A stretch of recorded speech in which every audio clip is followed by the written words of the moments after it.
Don't be greedy, Mr. Putin. Make room for another fixation of the liberal media. He's from Hungary, of all places, Prime Minister Viktor Orban. And mommy and daddy say they don't want their Donald Trump hanging around bad influences like him.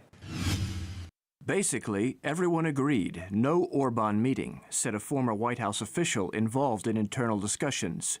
We were against it because we knew there was a good chance that Trump and Orban would bond and get along.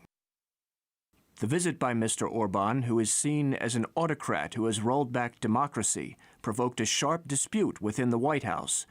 John R. Bolton, then the president's national security advisor, and Fiona Hill, then the National Security Council's senior director for Eurasian and Russian affairs, opposed a White House invitation for the Hungarian leader, according to the people briefed on the matter.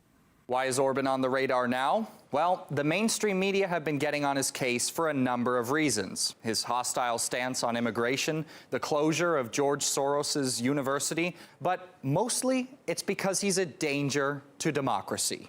Our world lead now. Two top Republicans urged President Trump to address what they call Hungary's significant erosion of democracy in the president's meeting today with Hungarian Prime Minister Viktor Orban. He has undertaken in his country. He has a closer relationship with him than with democratic leaders in major European countries like France or Germany. Orban has roiled Europe with his populism, his restrictions on immigration, and anti-democratic moves. Birds of a feather flock together, and the Trump-Orban duo is no exception. They were closer than two peas in a pod at their first in-person meeting. Probably, like me, a little bit controversial, but that's okay.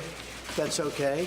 You've done a good job, and you've kept your country safe. Trump isn't the only American who thinks Orban isn't the Antichrist. There's also living legend and meme Chuck Norris out to kick some liberal butt. Really? The liberals hate me. They like Trump.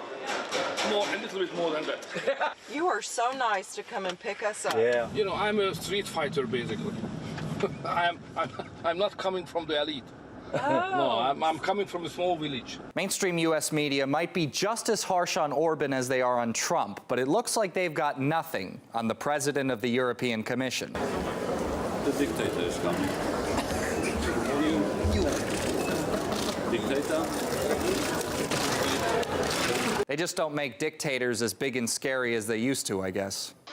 I think the purpose of the opposition is to present the idea that Donald Trump is somehow dim-witted and simply absorbs the strong opinions of the most recent person that speaks to him. That's the impression I get from the press on this story, and I don't think that's true at all. I think a man who has made billions of dollars as the world's best real estate developer cannot be described as easily led.